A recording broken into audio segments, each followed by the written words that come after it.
Hello dear viewers. Welcome to Midnight Dark Stories. The night is deep, the stars are hidden, and it's the perfect time for us to gather here and dive into the mysterious and thrilling world of tales. Prepare to be spellbound as we uncover the secrets that lie in the darkness. Let's begin this enchanting journey together. I immediately sat up and looked at the doorway, convinced that it was her brother in with me, or the dog had come upstairs or something. But when I did, there was nothing there. But I just could not shake that feeling. Though, it felt like someone was literally walking in through the doorway and staring holes into me, and at any second something scary was about to happen. I sat there for probably 2 minutes, just staring, debating if I should book it, pray or scream. It felt like forever. But I finally heard Amanda coming out of the bathroom, and immediately that feeling just faded. I told Amanda straight away about this, and when she hears it, she kind of brushes it off and says that it's her grandpa's ghost and he likes to mess with people in the house. Apparently I remind her of all the horrible things that had been happening lately, and she tells me that her mom had bought some sage or something and was going to sage the house to get rid of it, but had a dream where her dad came to her and said that it was him just playing, and decided that she wouldn't sage it after all. I'm obviously pretty creeped out at this point, but decided that it's too late for me to drive home and just decide to sleep in bed with her. But that night I had absolutely the worst nightmares I've ever had. Like being chased in the dark. Weird voices saying stuff that I don't understand. Something wanting to kill me type nightmare. I wake up, tell myself that I'm just freaking out. But from that day on I just kept getting them, and they got worse too. It wouldn't be every night, but it was often enough to bother me. One night I was sleeping at my boyfriend's house and had a sleep paralysis type nightmare too, where something opened his bedroom door and crawled in on the ceiling, a picture alien, but with a human head and long talons.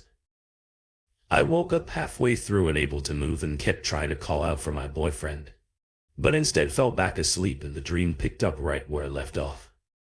I text Amanda's mom and she reaffirms that there's nothing evil in her house. It's her dad, and he was just playing pranks on all of them. A few more weeks passed, though, and I stopped going to Amanda's house because, one, well, the demons, and two, Amanda starts acting really shady too. She's doing things that I don't like, such as sleeping over at my ex's house, sending me Snapchats of them together, constantly talking of him and just being a jerk. She also somehow figures out my new boyfriend's Twitch account and is constantly watching him stream, trying to get him to talk to her, asking for his Snapchat number, Insta, etc. And at that point I just sort of lose my mind about it and I cut all ties from her, and coincidentally, or maybe not, I don't know, but the nightmares instantly stop. I don't know what to think about that. But I would like to know if I wasn't just having some kind of psychotic snap and it was at a bad point in my life. For sure. But the fact that her family knew about it and thought that it was a dead relative, just I don't know, makes my skin crawl. I used to participate in a group that did activities intended towards children. We usually went to neighborhoods to make games for the kids and so on. And on Halloween we usually went to give candy to children while in costumes. That night I was dressed up as the Joker. So I went to the rally point and met the other guys and girls with whom we were going to give candy. But we were about 30 or 40. The night went as planned. We did some games. Then we handed out some candies and then we said goodbye. 3 of my best friends were there, and after the activities were over, we sort of sat on a bench and talked about random stuff. Eventually we got to the topic of Halloween parties and how we never went to one. We really wanted to go to a Halloween party to dance, drink, do teenager stuff. I'm kind of an introvert, but I've always tried to live my life. So when I'm old that I don't have to regret not doing stuff. And partying was definitely one of them. So I too wanted to go to a Halloween party. We called our friends, but nobody knew of any party around. Eventually we got in touch with our friend Louis, who was 18 at the time, asking if he wanted to do something. He told us that he was going to round up a few people and then we could go out in 20 minutes. In those 20 minutes, we went to a friend's house. We cleaned up, changed clothes, and then Lewis called us back. He told us to go to a park nearby to get together. We went and we reunited with 6 of his friends before we knew, and the other 2 we didn't. But they were nice enough thinking about what to do next. Because his house was now unavailable, we really didn't know what to do. So we ended up going to a skate park nearby to see one of them and do some tricks and stuff with his kind of eccentric skateboarding. And we were all in it, but after a few minutes we got tied down. After that we went to the cemetery to tell horror stories. Disrespectful, I know, but we were teenagers doing stupid teenager stuff. After that, Leo, you said, do you guys want to go and drink? And we all said, yeah, let's drink. And we went to a convenience store to buy some alcohol.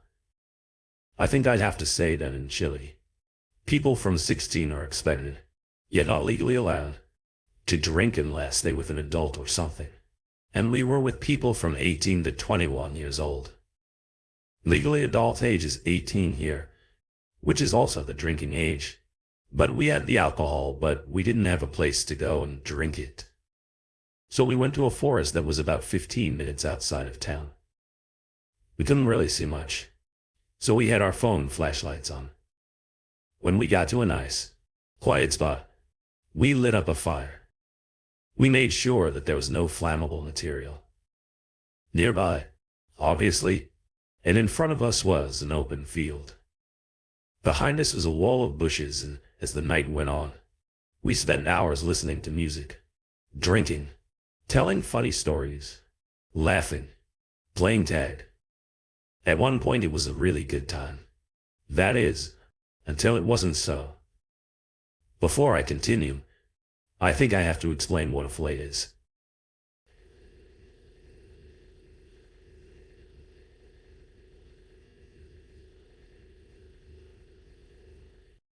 A flate is sort of like a gangster.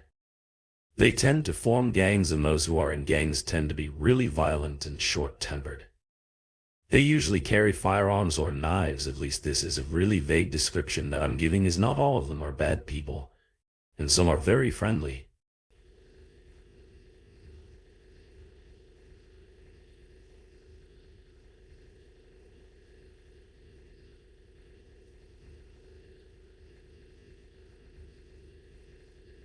But it serves the story.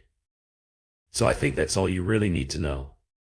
But anyway, after a while of dancing and drinking, we were kind of wasted. Except for Lewis, his girlfriend and her sister all okay, which decided to remain sober in case something came up. We played hide and seek and tag, and it was really fun and a very good time, like I said. But then, while we were dancing, we heard something in the bushes. At first we thought that it was an animal like a rat or a bird, so we didn't think too much of it. We continued dancing around, and I remember seeing clear as day a stone suddenly coming at me, a few centimeters away from my leg. I thought Lewis kicked it at first, and I told him, dude, stop kicking rocks this way. He laughed it off and thought that I was drunk and joking, I think, and while I was kind of wasted, I definitely still had my senses about me. But then I saw another rock going in front of my eyes. It was like in slow motion this time, and I looked up and I saw on LS's face a sheer expression of horror. I suddenly got scared as well. The only thing that he said to me was run, and I was like, what? And he screamed at me, dude, run, someone's throwing rocks at us. I ran back to town, to the houses and the lights behind me. People were screaming, run and hurry. I ran as fast as I could. I was kind of drunk, like I said, and the terrain was really muddy, so it was difficult. It was also really dark and I couldn't see really where I was going. All I knew was that I was running towards the lights. I ran until I reached the same spot where we came from in town, and that I waited. I was alone and nobody came. I didn't know where my friends were, But after a while, a friend of mine showed up. He screamed at me, dude, give me your jacket or something. They hit Fred on the head. When they came closer to the light, I saw him helping the others walk. Upon seeing his face, blood was running down everywhere and dripping. I immediately gave him my jacket and called an ambulance. Then some of my other friends came. One by one. They all went to LS's place because it was nearby. Then Lewis came. Where's my girlfriend and my sister-in-law? He said. I told him that she didn't come through. We sent everyone to his house and waited for the two missing people. We were ready to go and face the people throwing rocks in case they were doing something to them. But then, thankfully, they appeared. His girlfriend was hysterically screaming. They hit my sister. They hit her. She's bleeding. We went to her and the whole side of her face was just covered in blood. We rushed her to Lewis's house and made sure that we were all there. And so we calmed down a bit. But when the ambulance came, the two who got hit went there with them, and we then called the cops. Now I remember some of us being in shock. Others were angry and others were kind of in the middle ground. Lewis was raging, saying those stupid kids, and so on and so forth. We didn't know who threw the rocks. Obviously, I thought that we got into the terrain of somebody without knowing, and the owner tried to steer us away or something. But my friends told me that they saw a group of people hiding in the bushes. We left everything at the bonfire. The skateboards, the speaker, the wallets. Even for me, I had everything safe, which I was grateful for. But for others, they obviously lost stuff. But LWs then told me and my friends, dude, let's go find these guys. I was mad, but most of all I wanted to try and retrieve some of the stuff that people had left there. So I told him that we should go, but if there were too many of them, then we should turn back. He called two of his friends and in 5 minutes they were with us. I knew them because of some school stuff, but they were very loyal and they both went to the gym and were pretty big fellas, so I felt safe when they came. Eventually we went out to look for the people who threw the rocks, and when we were about a block away from the forest, we saw them walking with our speakers, the skateboard and other stuff that we left there. It was almost like a Mexican standoff. We were a block away from them, and we just sort of stared at each other. There were like 15 of them, and only 6 of us. So in the end didn't really do anything, and just turned back. But as we got a good look at them, they were clearly gangsters. So they probably had guns and knives, which was one of the reasons why we didn't confront them. But when we got back home, we actually ran into the police car and there were 2 of them. One got out of the car and we told them that we called and explained the situation pretty quickly because we didn't want the guys to run away. However, the officer told us, you're telling me that you're drinking, being liars, and then got attacked. Well, we told him yes, and then he responded with the most upsetting stuff ever. So you minors were drinking, having a bonfire in the forest in the middle of the night, and now we're asking me to do justice. Don't you kids realize how hypocritical you guys are? I responded with, we were in supervision of 3 adults, and not because we were drinking. We deserve rocks being thrown in our heads. He looked at me with an expression of just pure hatred. I was really scared, but angry as well, and he then repeated himself. We told him the guys were running away as we spoke with all of our stuff, but he kept saying that it was our fault, that it was our problem, that we were in that situation to begin with. After a few minutes, though, the one inside the car told the other, hey, let's find the other people, and then we can question these kids. And the other got inside. We waited at the house, but they never came back, and eventually we all just went to our respective homes. And Lewis told us the next day that the policemen, they never returned. And so that was the end of the night. It was a really scary moment, but when I remember it kind of makes me smile in a way too, because I have a good story to tell in moments like this. The two that got sent to the hospital. They did have to get some pretty serious stitches in their heads and were hospitalized for a couple of days because of how serious it was. But after a few days we spoke of it like it was nothing. But we were really angry at the police. To be honest, we even speculated about whether or not they were in on it or something, because their behavior was really weird. But if you got this far, then thanks for listening, and hopefully I don't ever have to experience anything like this ever again. This is something that I really want to talk about, to be sure that everyone is cautious and stays level-headed at all times. For context, I live in the middle of nowhere in Canada. It was an old town that had quite a few abandoned buildings due to absence of residents. Me and my friends. We were tired of the lack of entertainment options for us. So what we did was explore these abandoned buildings prior to the experience that I'm about to talk about. We never had anything too crazy happen to us. I mean, occasionally we'd see a small bit of blood-like liquid, and we'd see pentagrams on the ground from time to time from someone who went to a house previously. But nothing too bad. That is, until the last time that I had gone exploring abandoned buildings. When I was younger, I used to go to a daycare that was part of a mental hospital, a weird combination. I know, but it was closed down due to a lack of patient and lack of children at the daycare. I decided to go back there with my friends a few years ago. I was 15 when this happened, and most of my friends were the same age.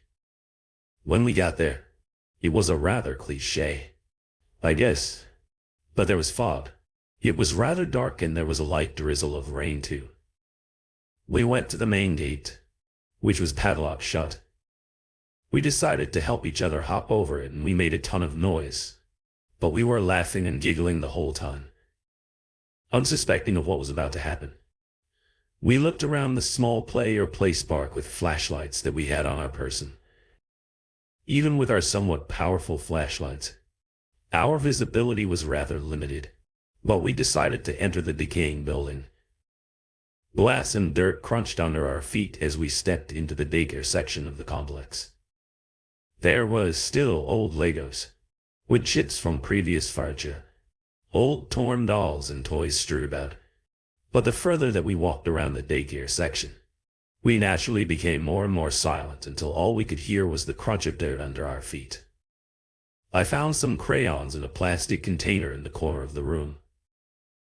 I walked over to pick them up when all of a sudden, we heard a loud crash coming from behind a metal door leading to the PYW ward part of the building. My friends and I sort of all looked at each other as a whole. We were a group of 5. Most of them were bold, cocky, but we all looked at each other. When my friend Brian suggested that we go and look to see where the sound came from, personally I was not too fond of the idea, but there was no way anyone was going to decline such a thing. We all stacked up on the door and opened. It was rusted to the floor and we sort of heaved to get it open. As we walked in, the metallic smells and must became really strong, but there was a hint of something else which I just couldn't put my finger on. At that moment, we walked in with our flashlights pointed in every direction, with Brian leading the group. The hallways were tightened to the left and the right were the occasional metal doorway. Some of the doors open. I felt slightly claustrophobic too, and it felt a little hard to breathe at some points.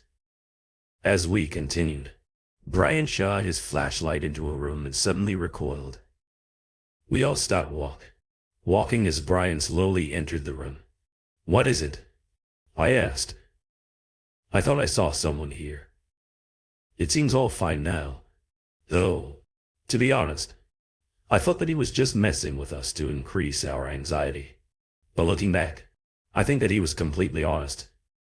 He backed out of the room and we continued walking deeper into the psych ward. When another friend swiftly told us to stop, we came to a halt and all listened. In the distance ahead of us, we heard the subtle pitter-patter of footsteps echo through the hallway. We all looked at each other, fear in each of our eyes. Brian continued walking toward the sounds. We considered turning back for a second without Brian wondering if some ghost or something or someone was in the building. But we couldn't do that to him. And the closer that we got, the more that I felt like I was being watched when finally we entered to a room on the right which had the smell of what I can only describe as just rotting meat. And in front of us was a dead deer. Its innards were spilled all over the floor, staining the concrete. A friend of mine had a very weak stomach and vomited all over the floor. And that's when we heard whispers from somewhere. Ryan quickly shot around and shone his flashlight to the corner of the room, where there was a man with short hair standing with his head down. He had a bright green t-shirt, stained with what I assumed was blood, and torn beige pants. He didn't have any socks and his feet seemed sort of damaged. He was sort of twitching sporadically too, sore, and continued to mumble even after we saw him. We stared at him for a solid 30 seconds before he made his first true movement. He looked up at us with what I will never forget, a haunting grin that just sent shivers immediately down my spine. And he said, "You guys here for the feast?" This kicked us over the edge and we immediately bolted out of that room all the way back down to the daycare center. The door, thank God, was still open and we decided to try and slam it shut behind us. But the rust and the pure weight of the door almost kept it open. It took 3 of us, pulling with all of our might to close it, but we eventually got it there, and just before we did, I could still see the silhouette of the man watching us, his white teeth being the only other human feature that I could see in the dark from that distance. As we sat behind the metal door, catching our breath for a second, all looking at each other for confirmation that we all just saw the same thing. After a little bit of labored breathing from each of us, we heard a light tapping on the door. It was at that point that we decided it was well and truly time to leave. We booked out of the vicinity completely, and we pretty much just ran the whole way home. Police went back to do a routine search of the area, and they actually found the man. It was stated that this guy used to go to the psych ward before it was closed down. He escaped the facility he was transferred to and lived off of the wildlife around the complex. When the cops brought him in him, he had a series of diseases and sicknesses from eating raw meat, apparently, and his mental condition was much worse than before. There were rumors that he did kill someone in the forest while searching for food, but nothing has ever been confirmed. But apparently people have gone missing there or something. But anyway, in the end, guys, just be careful, especially in dangerous areas such as abandoned buildings. Be smarter than we were.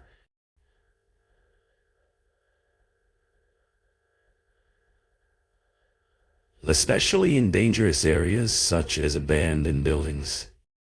This encounter would have happened a little over 10 years ago now. I would guess I would have been 26, 27 at the time. I'm male, but I cannot remember what year it was now. I think it was sometime from 2011 to 2013. At the time, though, I was frequently going out with my friends to bars and parties and just hanging out until pretty late.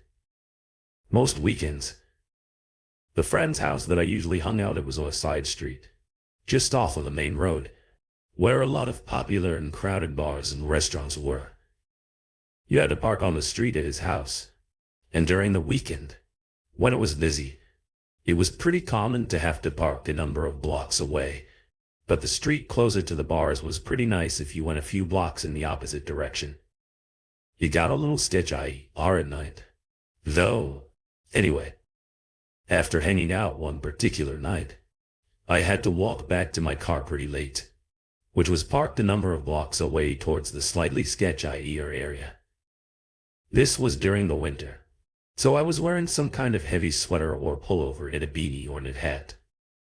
This detail is only important, as you couldn't really gather much idea about what I looks like from a distance in the dark, aside from my general height and build. I guess there wasn't much through traffic, though, as you got further away from the bars and the roads were pretty dark, without any street lights too. As I was walking down the sidewalk, a car started slowly creeping down the street, matching my pace. as it pulled up beside me and then stopped. The window of the car rolled down, and driving the car was an attractive young woman who said that I looked cold and that I should let her give me a ride to where I was going. She seemed friendly enough. I indicated that I wasn't parked far away and appreciated the offer, but was going to just keep walking anyways. She then tried really hard to convince me to get into the car with her, since it was so cold. No small talk to establish any information about me.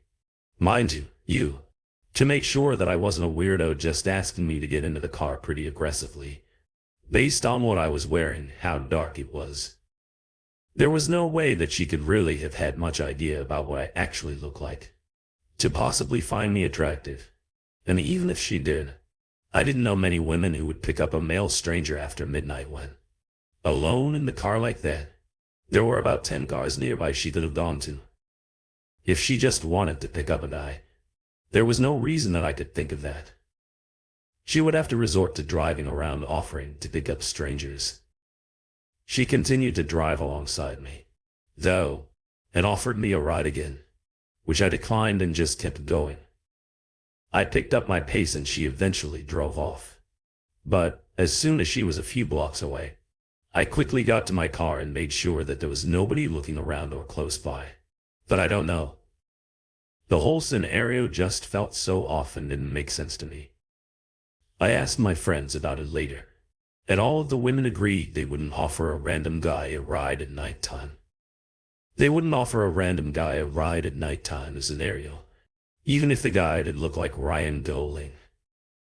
My suspicion is that there was someone laid back in the back seat or something of the car out of view, with a weapon, waiting to rob anyone who accepted the ride.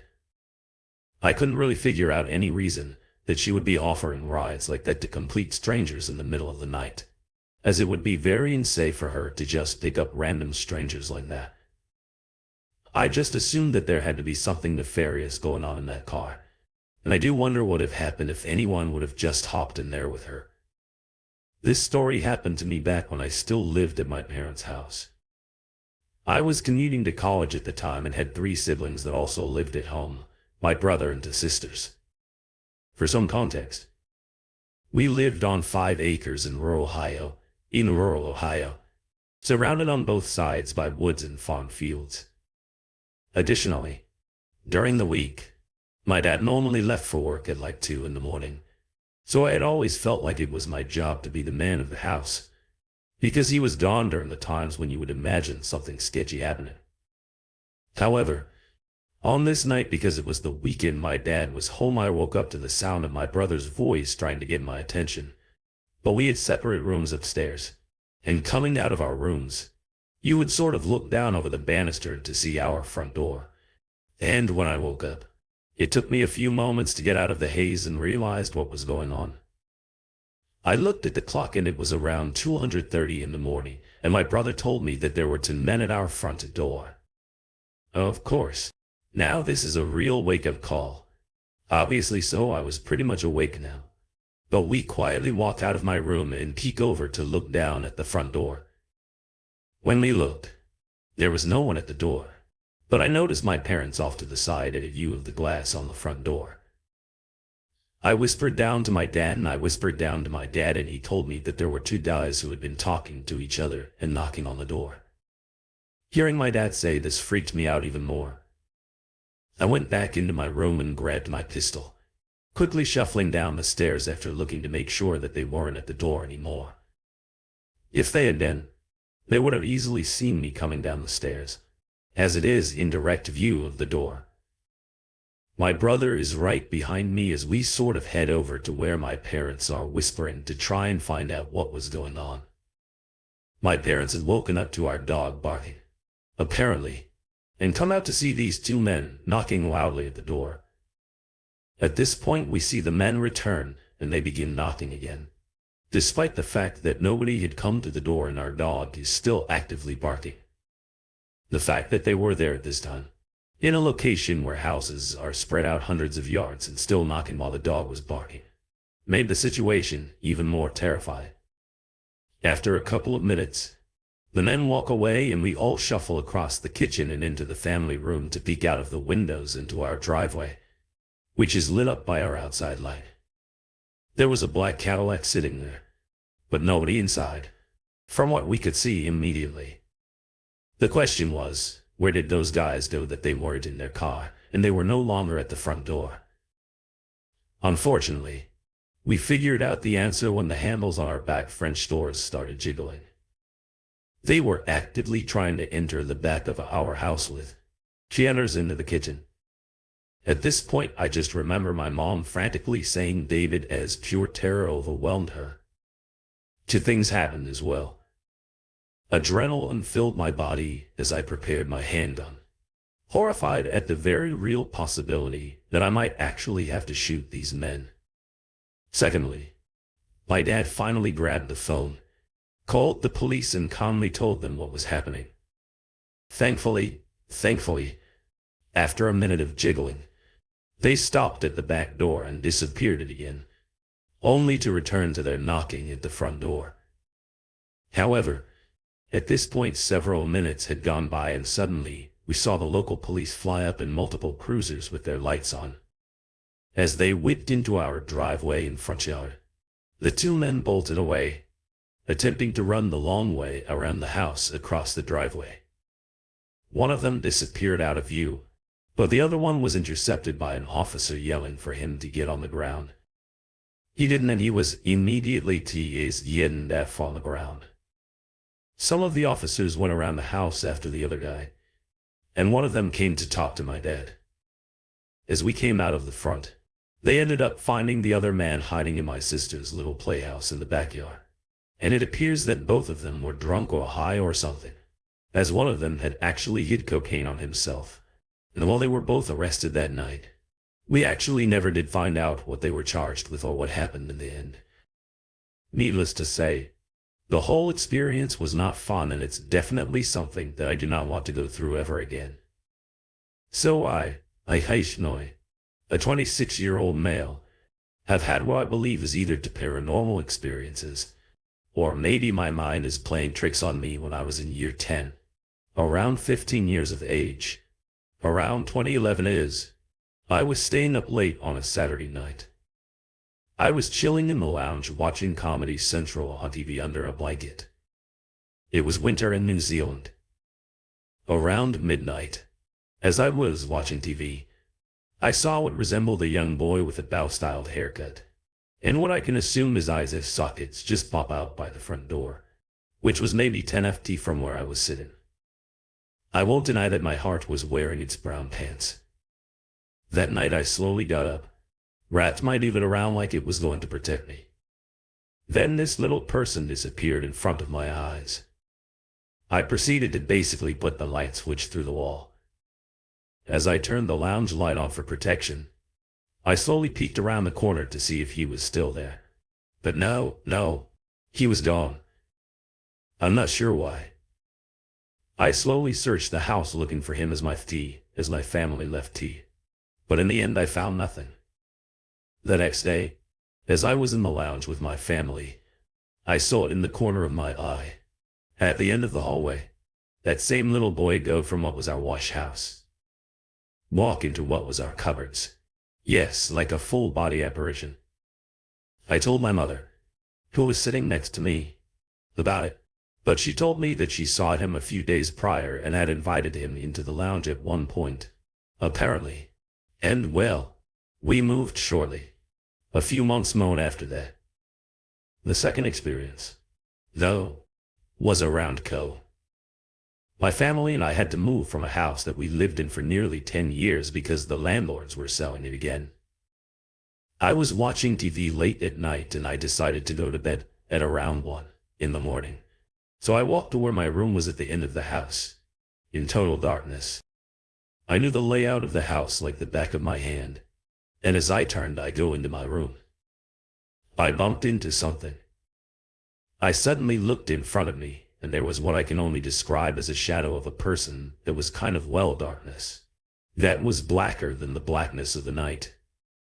The odd thing, though, about this shadow was that it was taller than I am. I'm 6'2" and I weighed about 90 kilos. And this shadow was huge. It wasn't like I was mistaking it for something either. I for some reason just apologized for bumping into it. And I said sorry.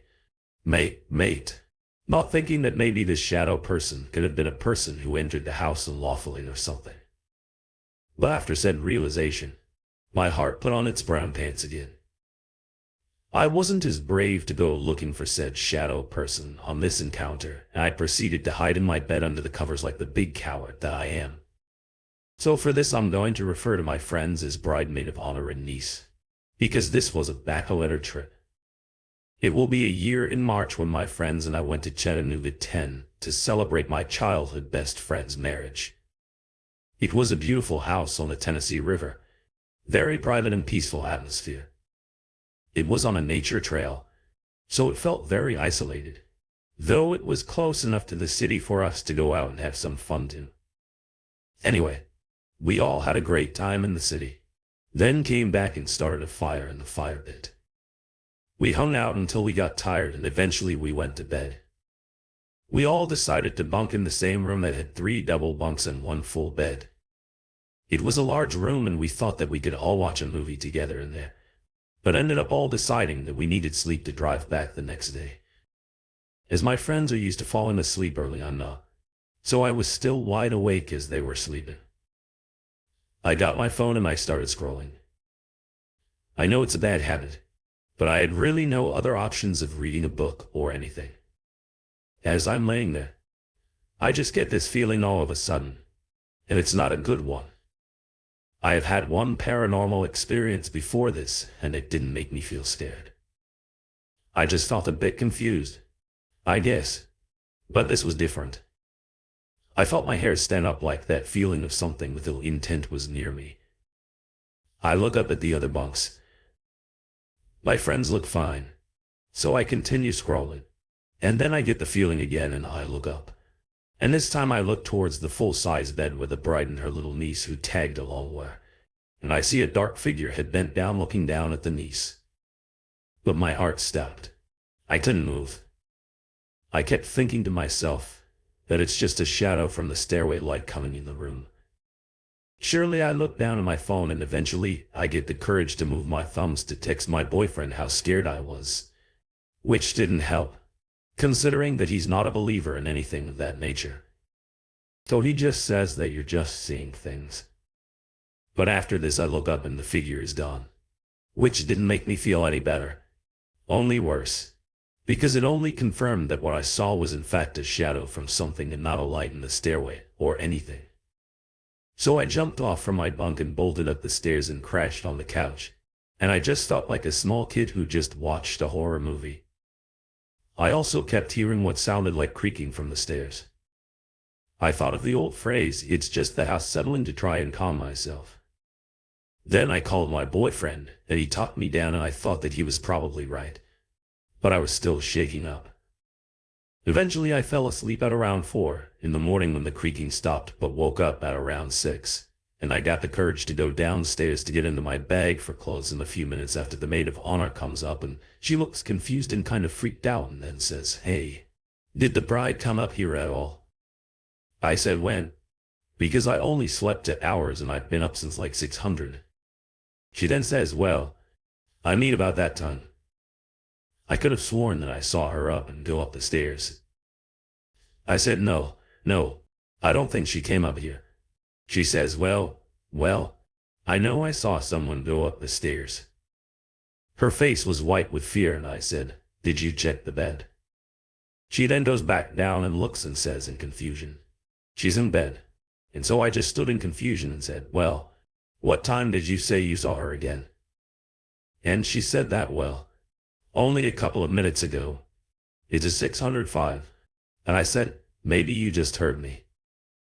I mean, I've been up here since last night." And she goes, "Well, I thought that I saw someone standing between their suitcases and the bed over her niece." That was when my heart dropped and she knew that I hadn't been there and I didn't have to say anything at all. My face in it. She knew that I saw it too, and needless to say, we were happy to get out and not investigate. I did feel guilty that I didn't stay downstairs with them to make sure that they were okay, after she confirmed what I saw. However, I was convinced that it was just my anxiety and my boyfriend, being very skeptical, made me think maybe I was just reacting. But the look on my friend's face of pure confusion and fear, it confirmed it for me. I don't know if it's related, but a few months later I learned at one of the supposed most haunted places in Tennessee. Hale's Bar is located just a mile on the river from this location. Also, there was this really old cabin from the 1800s and they had decorated it for looks on the property, and it definitely had some weird vibes too. It didn't help, too, that they had these old pictures inside of it of the owners. I wish I'd remembered the names so I could see if they had any correlation to the Hales Bar, Marina, or something. But in any case, I won't be going back there anytime soon. That's for sure. When I was in high school, I took a glass blowing course at a remote craft school called Snow Farm. It was located on the foothills of the Berks Higher Mountains. It was a 2E course, and our instructor was this guy in his early to mid-40s, who was really nice and actually quite ripped as well, but also very friendly. He wore glasses and a tank top to class every day, which revealed these thick scars on the back of his neck and shoulder, as well as a fully tatted back. The most interesting thing about his appearance, however, was this sort of, I don't know, like supervillain-esque star running from the top of his forehead down across his right eye and ending at the bottom of his cheek. As the class got more friendly with him, a few fellow classmates, and I asked him what his back piece looked like. He took off his shirt and revealed a vibrantly colorful tattoo of a dragon holding a box cutter. When we asked him about the significance of the box cutter, he told us an incredible story that I honestly wouldn't have believed had he not had the scars to prove it. He began by telling us that he was an amateur boxer for many years and was quite familiar with fighting. One day, he was approached by a crackhead that started screaming at him and trying to fight. The CRA crackhead was apparently trying to rob him. Our instructor at the time punched the crackhead and knocked him unconscious. He explained to us, though, that when someone is under the influence of crack, cocaine, meth, or other intense stimulants, they develop almost superhuman abilities. I have heard stories like this since that corroborate this, and after knocking him out, he got right back up and kept at it. He knocked him out a third time, and this time the crackhead pulled out a box cutter and started SL, flashing in our instructor's face, arms, and back. I'm not sure if the crackhead first attacked him from behind, or maybe as he was walking away or something, because the scars on his back of his neck made it seem like he was sliced by surprise. But he knocked the crackhead out again, this time grabbing the box cutter and stabbing him over and over in the chest with it. He took off his shirt and tied it around his head to prevent the bleeding, and he told us that every time his heart would beat, blood would spurt out from his head, and he then hopped on his bike and rode 20 minutes to the nearest hospital.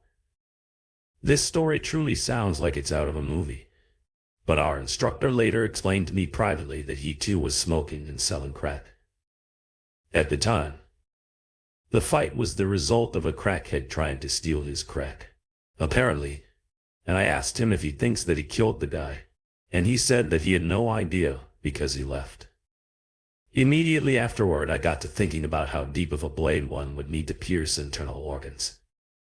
I'm not really sure, but regardless, I thought that it was the most valid story behind it that I had ever heard.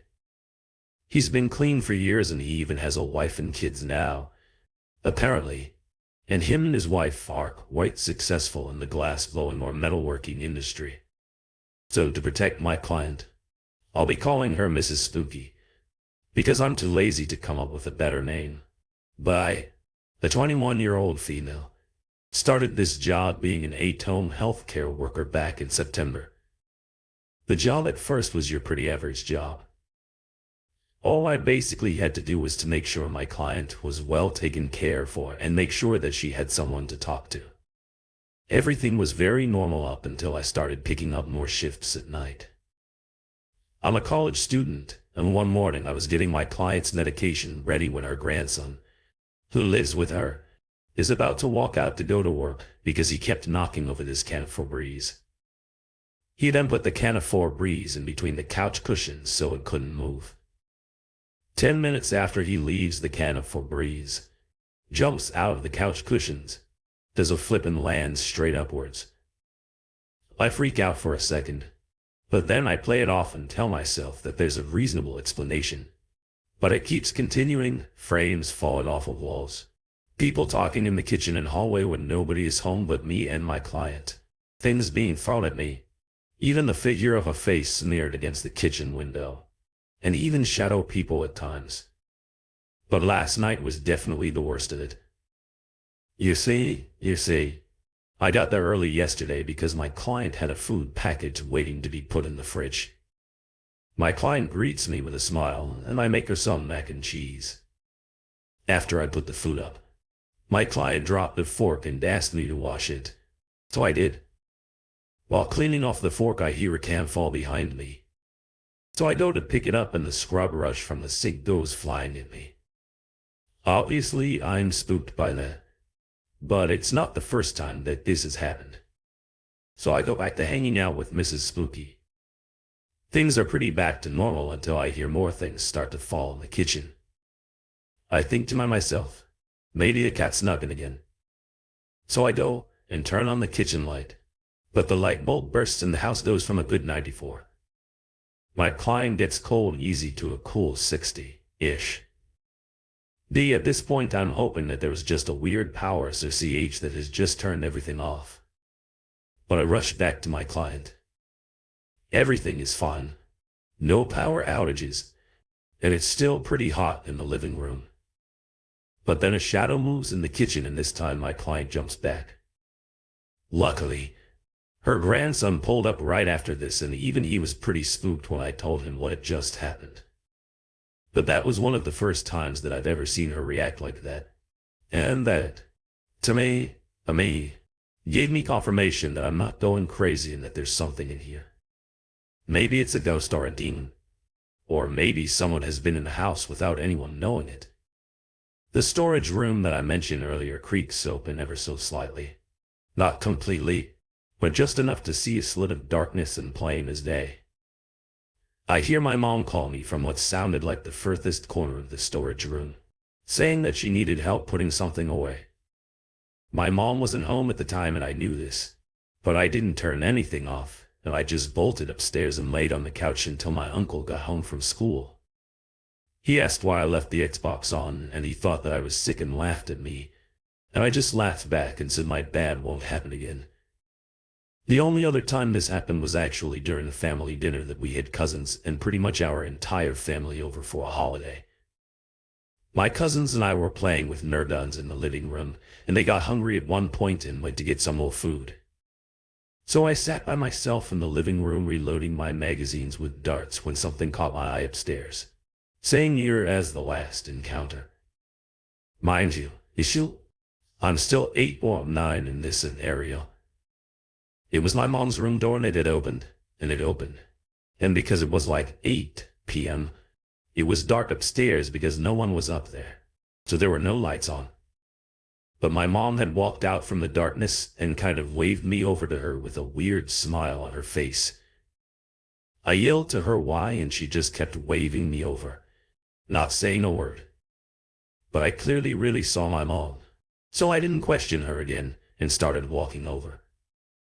But as I got to the start of the stairs, I looked to my right and I saw my mom talking with my aunt at the dinner table. So I walked over there and asked her what she wanted and if she'd been upstairs. And she said no. I immediately went back to the living room, looked up the stairs and her door was closed again. Nothing like that ever happened again after that. But it still gives me the chills when I think about it. When I was a kid, my little sister and I were visiting my dad, my older brother and sister that lived with him, his new wife and her kids, 2 girls and a boy in a small country town in southern Western Australia called Immerse. There was only 3 bedrooms in the house, 2 at the front of the house and 1 at the back. My dad and his wife were in one of the front rooms and my brother and stepbrother were in the other, which left the last room at the very back of the house, away from the others.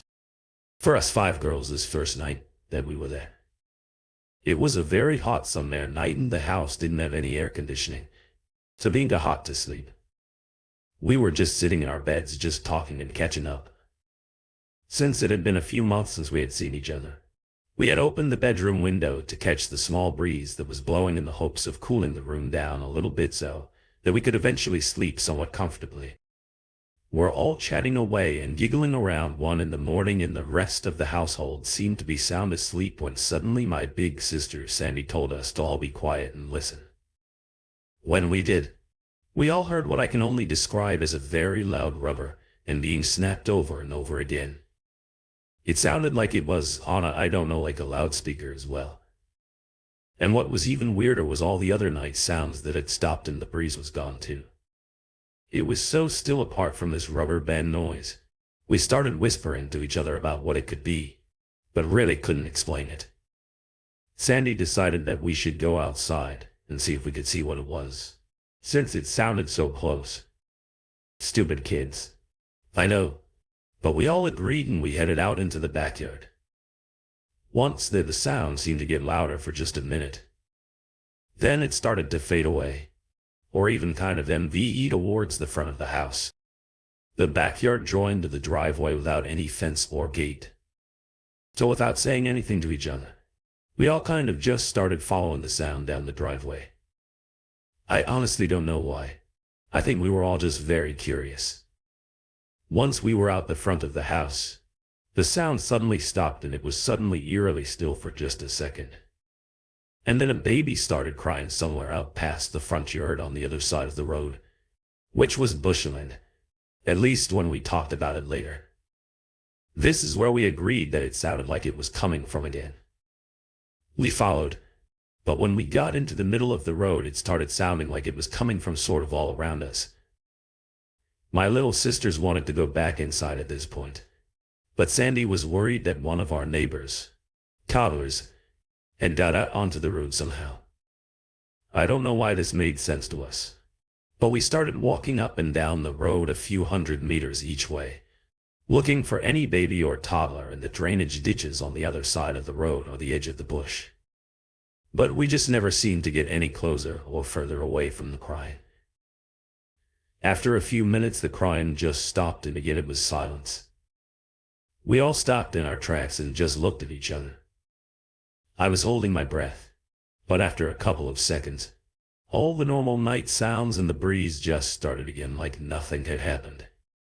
Suddenly, though, we were all absolutely terrified and ran home as fast as we could, not stopping until we were back in bed, and my sister Sandy had slammed the window closed to. After a little bit, we were able to kind of shake off what had just happened and go back to talking. But we never turned off the light or opened the window again that night. We also didn't get much sleep too, for the rest of our visit. We never opened that window at night, no matter how hot it was, which made our dad finally go buy a fan for the room. And we also brought in a lamp that we kept on all night just to make us feel a little bit better. My dad, stepmom and brothers never woke up and never heard anything like what we did. None of the neighbors' kids had got out or were missing, so they kind of dismissed what we had said happened. Apart from telling us off for leaving the house at night, I think they thought that we had just scared ourselves telling spooky stories or something. We never heard that noise again, mind you, and my dad moved the family to another house about 6 months later, so we eventually stopped talking about it. This happened when I was about 12 or 13. I'm 43 now, and to this day I still have no idea what the original sound was from while we felt like we needed to follow it, or if the baby crying was even related to it. But when I think about it, I still get freaked out. I mean, I just can't help but think that something was trying to lure us out of the house, and if so, why didn't anything happen when we did go outside? If anyone has any ideas on how to explain my experience, or even just what the rubber band noise might have been, then I would love to know. And please do share. Thank you so much for joining me in the world of midnight and dark stories. I hope these tales have sent shivers down your spine and sparked your imagination. Remember to subscribe, like, and share your scariest thoughts in the comments. Until the next time we meet in the darkness, keep the thrill alive. Thank you so much for joining me in the world of midnight dark stories. I hope these tales have sent shivers down your spine and sparked your imagination. Remember to subscribe, like, and share your scariest thoughts in the comments. Until the next time we meet in the darkness, keep the thrill alive.